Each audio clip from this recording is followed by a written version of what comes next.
तो आइए स्टूडेंट्स, अब हम लोग इंटीग्रेशन में और भी नए नए मेथड सीखते हैं फंक्शंस का इंटीग्रेशन करने का। देखिए, फंक्शन का इंटीग्रेशन जो है एक तरह समझिए तो एक आर्ट है। इसमें क्या होता है, कोई जो बेसिक फार्मूले हैं बस उतने ही आपको दिए जाते हैं, और अदर जो क्वेश्चन आते हैं उन क्वेश्चन को करने के लिए पहले आपको दिमाग लगाना पड़ेगा कि किस तरीके से इसमें हम क्या करें कि जो फार्मूला हमने इसका याद किया हुआ है या जो फार्मूला हमारे पास गिवन है उस फॉर्म में हमारा वो इंटीग्रेशन आ जाए, वो फंक्शन आ जाए, जिससे कि हम उसको इंटीग्रेट कर सकें सिंपल वे में। तो आइए हम लोग स्टार्ट करते हैं। उससे पहले अगर आप चैनल पर नए हैं तो चैनल को जो है सब्सक्राइब करें। सब्सक्राइब करने के बाद बेल आइकन को दबाएं, जिससे कि आने वाले नए वीडियो के बारे में आपको जानकारी मिलती रहे, और इसको अपने दोस्तों में ज़्यादा से ज़्यादा शेयर करें ताकि आपके दोस्त भी इसका फ़ायदा उठा सकें।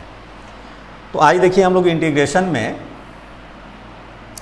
फर्स्ट लेते हैं इंटीग्रेशन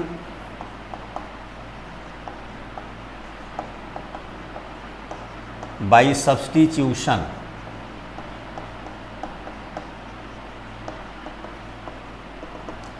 मतलब इसमें क्या होगा कि फंक्शन में पहले हम लोग सब्स्टिट्यूट करेंगे, और सब्स्टिट्यूट करके पहले उसको उस फॉर्म में लाएंगे जिस फॉर्म में उसका फार्मूला अप्लाई हो जाए, और फिर हम लोग उसको इंटीग्रेट कर लेंगे।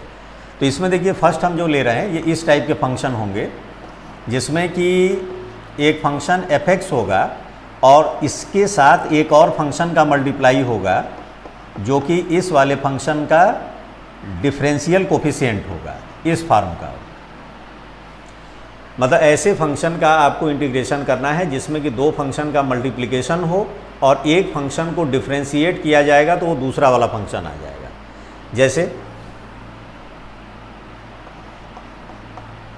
देखिए, जैसे हमारा ये इंटीग्रेशन है, सपोज करिए log x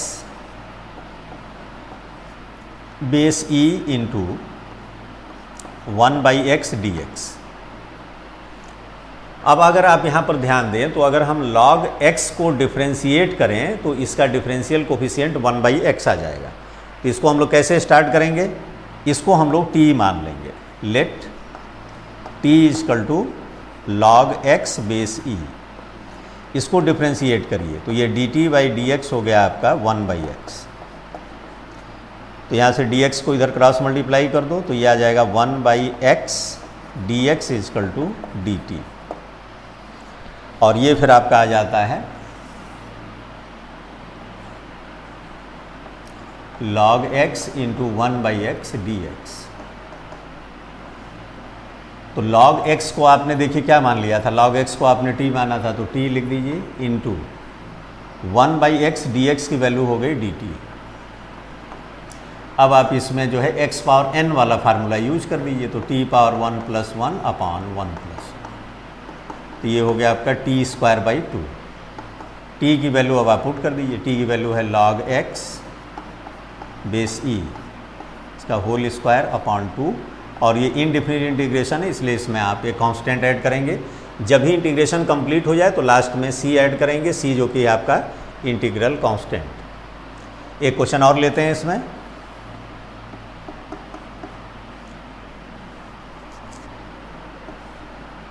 tan x into sec²x, इसको इंटीग्रेट करना है। तो यहाँ हमने मान लिया let t equal to tan x। तो ये हो जाएगा आपका dt/dx equal to sec²x। Cross multiply करिए तो sec²x dx equal to dt। तो ये आपका इंटीग्रेशन अब हो जाएगा tan x into sec²x dx equal to tan x को आपने देखिए t मान लिया था, तो t इंटू ये हो गया आपका sec²x dx की जगह dt। अब ये फिर है देखिए t पावर 1, इसको आपने लिख दिया t²/2 और t की वैल्यू हो गई tan x whole square plus c। अब इसमें देखिए, अगर हमको ऑब्जेक्टिव क्वेश्चन करना हो तो ऑब्जेक्टिव क्वेश्चन करने के लिए इस टाइप के फंक्शन का शॉर्ट फॉर्म क्या हो सकता है। तो देखिए, इसको हम लोग फार्मूले की तरह डिराइव करते हैं। देखिए, जैसे f(x) into f' x dx है। हम f(x) को t मान लें तो let f x equal to t, तो यहाँ से d t by d x की वैल्यू आ गई एफ डैश एक्स, तो डी टी आपका यहाँ से आ जाता है f dash x d x. तो ये इंटीग्रेशन देखिए हमारा क्या हो जाता है, f x into f dash x d x. F x को आपने क्या लिख दिया टी, और f dash x d x को डी टी लिख दिया। अब ये टी पावर 1 है, तो T power 1 plus 1 upon 1 plus 1, तो ये हो गया आपका टी स्क्वायर बाई 2। और टी स्क्वायर बाई 2 मतलब ये हो गया एफ एक्स बाई टी, आपने एफ एक्स को ही माना था, तो एफ एक्स का होल स्क्वायर बाई 2 प्लस सी। तो ये किसका इंटीग्रेशन आपको मिल गया, देखिए इसका मिल गया f x into f dash x d x. इसका इंटीग्रेशन आपको मिल गया, इंटीग्रल बोलते हैं इसको, f x square by 2 plus c. अब इसको आप चाहें तो डायरेक्ट यूज कर सकते हैं। अब देखिए कैसे, हम देखिए क्वेश्चन आपको दिखा रहे हैं। सपोज करिए हमको जो है sine x into cos x को इंटीग्रेट करना है। तो आप ध्यान से देखिए, तो साइन एक्स का डिफरेंशियल कोफिशिएंट कॉस एक्स होता है, तो ये हो गया एफ एक्स और ये हो गया एफ डैश एक्स।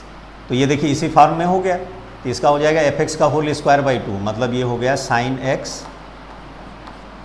का whole square by 2 plus c.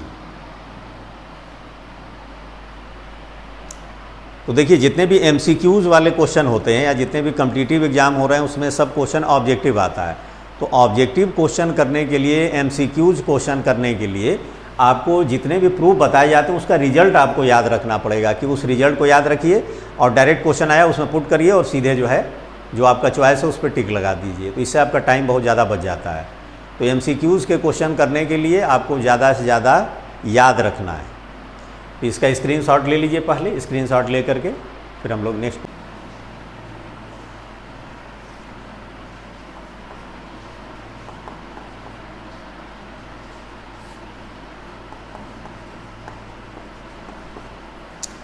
अब ये क्वेश्चन है, मान लीजिए इसको आपको इंटीग्रेट करना है। तो अगर ये एमसीक्यू में अगर आपके पास आया हुआ है तो आप इसको डायरेक्ट फार्मूले में यूज कर लो। देखो आप ध्यान दो, ये tan इनवर्स x, इसको अगर आप डिफ्रेंशिएट करोगे तो आएगा 1 बाई 1 प्लस एक्स स्क्वायर। देखिए आप ध्यान से, इसको आप ये लिख सकते हो tan inverse x into 1 upon 1 plus x square D x. तो अगर हम tan इनवर्स x को डिफ्रेंशिएट करते हैं तो इसका डिफरेंशियल कोफिशिएंट है 1 अपॉन 1 प्लस एक्स स्क्वायर, तो ये इसी फॉर्म का हो गया। तो इसको डायरेक्ट अगर आपको आंसर लिखना है तो ये सीधा हो गया tan इनवर्स x इसका होल स्क्वायर अपॉन 2 प्लस सी, हो गया सॉल्व। तो एमसीक्यू के लिए तो ये है, लेकिन अगर जैसे आपके एग्ज़ाम में जो बोर्ड के एग्ज़ाम में क्वेश्चन आ रहा है तो उसके लिए फिर आपको पूरा वही बेसिक मेथड से चलना होगा कि let t equal to tan inverse x। इसको डिफ्रेंशिएट करोगे तो ये d t by d x हो जाएगा 1 अपॉन 1 प्लस एक्स स्क्वायर। तो यहाँ से 1 upon 1 plus x square D x की वैल्यू हो गई डी टी। तो ये इंटीग्रेशन आपका देखिए ये हो गया tan inverse x into 1 by 1 plus x square D x. तो आपने इसको लिख दिया tan इनवर्स x और 1 upon 1 plus x square D x की जगह ये tan इनवर्स x को आपने लिख दिया t और 1 by 1 plus x square D x की वैल्यू आपने रख दी डी टी। तो ये t पावर 1 है तो ये हो जाएगा t power 1 plus 1 upon 1 plus 1, मतलब t स्क्वायर बाई 2 और t की वैल्यू आपकी वही है tan इनवर्स x का होल स्क्वायर अपॉन 2 प्लस सी।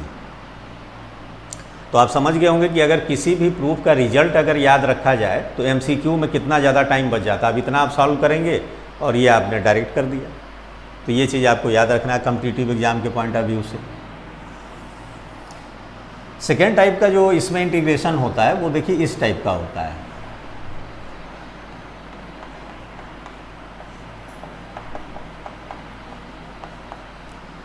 मतलब इसमें जो डिनोमिनेटर होगा इसमें जो डिनोमिनेटर होगा, डिनोमिनेटर का डिफरेंशियल कोफिशिएंट जो है वो आपका न्यूमरेटर आएगा।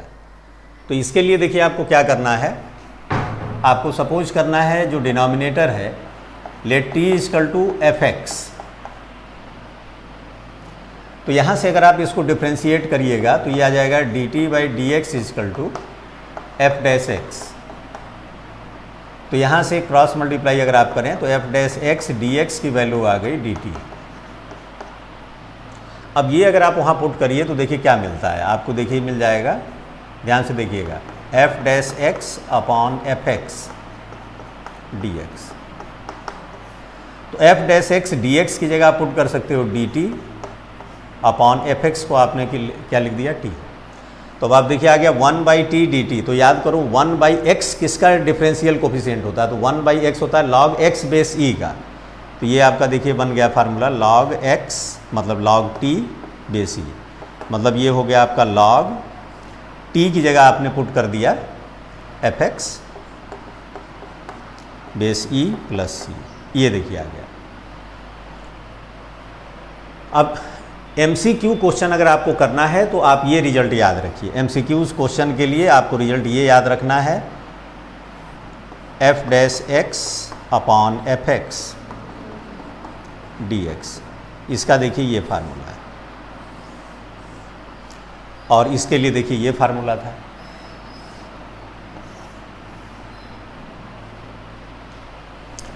तो अब देखिए इस पे कोई क्वेश्चन अगर करना हो तो MCQ में देखिए कितने शॉर्टकट में ये हो जाएगा। देखिए सपोज करिए कि जैसे हमको सेक एक्स को इंटीग्रेट करना है, ध्यान से देखिएगा। तो देखिए कोई भी ऐसा फंक्शन आप डायरेक्ट नहीं जानते हो जिसको डिफ्रेंशिएट करो तो सेक एक्स आ जाए। हम जितने भी फार्मूले हम लोग डिफ्रेंशिएशन का जानते हैं उसमें कोई भी ऐसा फार्मूला याद करिए कि किसी फंक्शन का डिफरेंशियल कोफिशिएंट ये होता हो, नहीं है। तो इसके लिए देखिए हम लोग क्या करते हैं, यहाँ पर थोड़ा सा टेक्निक यूज करेंगे। इसमें हम सेक एक्स प्लस 10x से मल्टीप्लाई और सेक एक्स प्लस 10x से डिवाइड कर देंगे।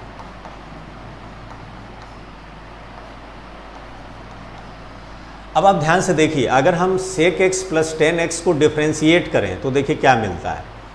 सेक एक्स को डिफ्रेंशिएट करोगे तो सेक एक्स इंटू 10x आएगा और 10x को डिफ्रेंशिएट करोगे तो सेक स्क्वायर एक्स आएगा। ये मल्टीप्लाई करो, देखो क्या है, sec square x plus sec x into 10x, मतलब डिनोमिनेटर का डिफरेंशियल कोफिशिएंट देखिए न्यूमरेटर आ जा रहा है। तो इसमें डायरेक्ट ये फार्मूला यूज करिए, ये आपका एफ एक्स है और ये न्यूमरेटर जो यहाँ पर एफ डैश एक्स है। तो ये इसका डिफरेंशियल कोफिशिएंट देखिए आ गया log sec x plus 10x plus c. ये लीजिए आपका आंसर हो गया, मतलब सेक एक्स का इंटीग्रल ये होता है। अब ये सेक एक्स प्लस 10x को अगर हम थोड़ा सिंप्लीफाई करें तो देखिए क्या आता है। सेक एक्स प्लस 10x को आप ट्रिग्नोमेट्री से ज़रा सिंप्लीफाई करिए। सेक एक्स को लिख सकते हैं 1/cos x और 10x को लिख सकते हैं sin x upon cos x। इसमें एलसीएम आ गया cos x और ये हो गया 1 plus sin x। 1 plus sin x को आप लिख सकते हो sin x/2 plus cos x/2, इसका होल स्क्वायर लिख सकते हैं। ध्यान से देखिए, इसको ओपन करिए, देखिए आएगा sin square x/2 plus cos square x/2 जिसकी value 1 plus 2 sin x/2 cos x/2 जिसकी वैल्यू हो जाएगी sin x। और डिनोमिनेटर जो है इसको आप लिख सकते हो cos square x/2 minus sin square x/2। तो ये न्यूमरेटर हमारा हो गया cos x/2, ये cos x का ये फार्मूला है, plus sin x/2 whole square upon cos x/2 plus sin x/2 into cos x/2 minus sin x/2। ये cos x/2 plus sin x/2 से ये कैंसिल हो गया, तो ये आ गया आपका cos x/2 plus sin x/2 whole upon cos x/2 minus sin x/2। अब इसके न्यूमरेटर और डिनोमिनेटर में अगर आप cos x/2 से डिवाइड कर दीजिए तो ये फार्मूला आपका ये बन जाएगा 10 π/4 प्लस x/2। इसको ओपन करिए आप और इसको साइन और कॉस में कन्वर्ट करिए, देखिए यही आ जाएगा, क्योंकि 10π/4 की वैल्यू 1 होती है, तो यह आ जाएगा 1 + 10x/2 अपॉन 1 - 10x/2, और उसको साइन कॉस में आप ब्रेक करोगे तो यही आ जाएगा। तो ये आपको रिजल्ट याद रखना चाहिए कि sec x + 10x की वैल्यू ये होती है। तो आप यहाँ पुट कर दीजिए, तो ये देखिए एक फार्मूला इसका ये भी हो जाता है log, और ये sec x + 10x की जगह हो गया 10π/4 प्लस x/2। तो sec x के देखिए दो फार्मूले हो जाते हैं इंटीग्रेशन में, कि ये हो जाता है कि ये सब आपको याद रखना पड़ेगा। और आप जानते हो कि डिफ्रेंशिएशन का अपोजिट प्रोसेस अगर इंटीग्रेशन है तो इंटीग्रेशन का अपोजिट प्रोसेस क्या होगा, डिफ्रेंशिएशन होगा। तो आप देखिएगा बहुत सारे डिफ्रेंशिएशन में आपको एक्सरसाइज में इस टाइप के क्वेश्चन मिल जाएंगे, और आप देखोगे कि इसको जब सॉल्व करोगे या इसको सॉल्व करोगे तो इसकी वैल्यू जो है, मतलब इसको डिफ्रेंशिएट करोगे तो sec x आ जाएगा। तो आज हमने जो है आपको दो सब्स्टिट्यूशन मेथड के दो नए मतलब मेथड हमने आपको समझाए हैं। तो जिस तरह के क्वेश्चन हमने आपको बताए हैं वो क्वेश्चन आप जो है इस तरह के और भी अपने से ट्राई करिए, और ट्राई करने के बाद जो क्वेश्चन आपको नहीं आता है आप ऑफलाइन क्लास में अपने टीचर से आप पूछ सकते हैं।